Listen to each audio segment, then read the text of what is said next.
Praise the lord. పునరుద్ధానుడైన యేసుక్రీస్తు నామములో మీ అందరికీ నా శుభాభివందనాలు. బాగున్నారా? యేసయ్య మీ అందరినీ ఆశీర్వదించును గాక. అనుదిన వాత్సల్యతను నేటి వాక్య ధ్యానాంశాన్ని ఈ ఉదయకాలం ధ్యానించుకుందాం రండి. పరిశుద్ధ బైబిల్ గ్రంథంలో నుంచి మొదటి దినవృత్తాంతముల గ్రంథం 4వ అధ్యాయము 10వ వాక్య భాగాన్ని నేను చదువుతాను. వీలైతే బైబిల్ తెరిచి వాక్యాన్ని గమనించండి.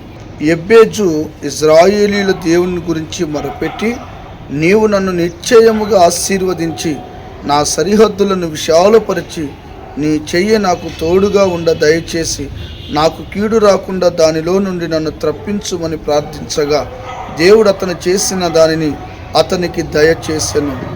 ప్రభుకి స్తోత్రము కలుగునుగాక. ఆయన నామం మాత్రమే ఘనపరచబడునుగాక.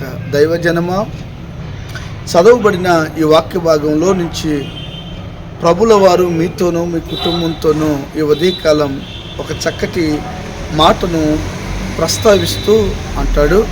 యెబెజు ఎలా ప్రార్థన చేశాడో, యెబెజు ఎటువంటి పరిస్థితుల్లో ఈ ప్రార్థన చేసి ఉంటాడో మనకు అర్థమైపోతుంది. అయ్యా, నా సరిహద్దులను విశాలపరచు. అయ్యా, మీరు నిశ్చయముగా నన్ను దీవించండి.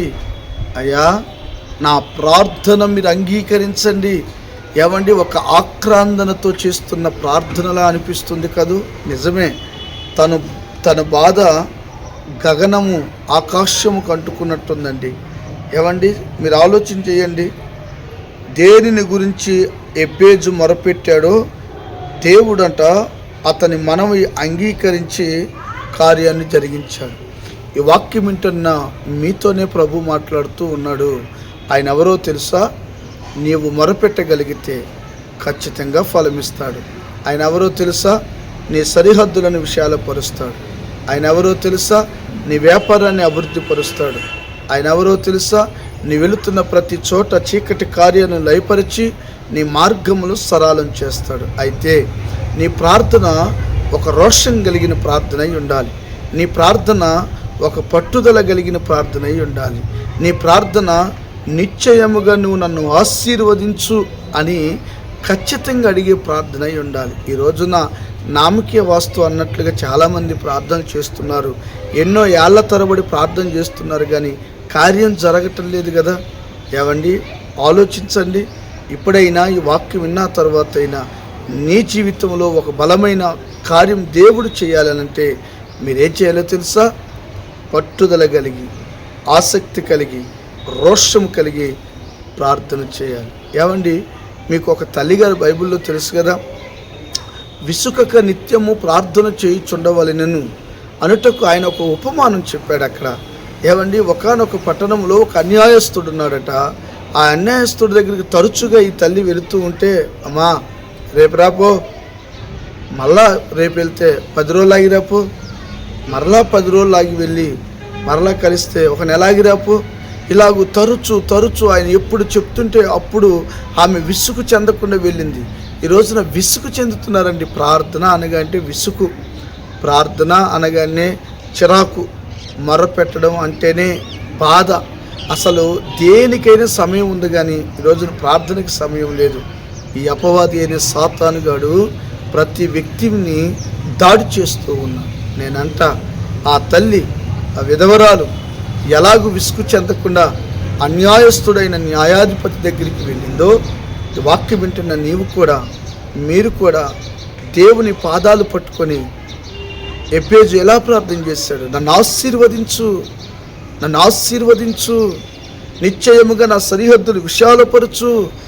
ఎంత ఖచ్చితమైన ప్రార్థన. ఏవండి, అలా నీవు చేయాలని ప్రభు మాట్లాడుతున్నాడు. ఆ విధవరాలు మాటికి వెళుట అతగాడు గమనించి ఒకరోజు పనుకుంటే, అబ్బా, ఈ విధవరాలు నన్ను తొందర పెడుతుందేంటి, ఈ విధవరాలు నన్ను కంగారు పెడుతుందేంటి, ఆమెకి ఏదో ఒక న్యాయం చేసేద్దాం. చూసారా, ఆమెకి ఏమైనా బలం ఉందా? ఏమండి, బంధుబలం ఏమైనా కనబడుతుందా? విధవరాలకు విలువిస్తారా? విసుగు చెందకుండా వెళ్ళింది అంటే ప్రార్థన అయినా, దేవుని సన్నిధిలో ఉండే విధానమైనా ఒక పట్టుదల, ఒక రోషం అనేది మనకు అవసరం. అప్పుడు ఆమె విషయంలో ఆయన అంటాడు, ఆమెకి ఏదో ఒకటి చేసేయాలి అన్నట్టుగానే ఆమెకు చేశాడు. మరి అన్యాయస్తుడికే దేవుడు ప్రేరేపించినప్పుడు ఈ వాక్యం వింటున్న నీ జీవితంలో ప్రభు ఎందుకు కార్యం చేయడు? ఎబ్బేజు ప్రార్థన ఆలకించి అతన్ని ఆశీర్వదించి అతని సేవ సరిహద్దులను అతని ఆశీర్వాదాన్ని నలుదిక్కులు విస్తరింపచేశాడు. మార్కు సువార్త 1వ అధ్యాయము చివరిలో ఉంటుందండి, నలుదిక్కుల నుండి ప్రజలు ఆయన యొద్దకు వచ్చుచూ ఉన్నారు. దైవజనమా, ఈ వాక్యం వింటున్న నీ జీవితంలో కూడా నా ప్రభు విశాలపరచాలంటే, నిన్ను ఆశీర్వదించాలంటే విసుగు చెందక దేవుని సన్నిధిలోనూ ప్రార్థన చేయాలి. పరలోకమందున్న దేవుడు నిశ్చయముగా మీ ప్రార్థన ఆలకించి జవాబు దయచేయునుగాక. ఆమేన్.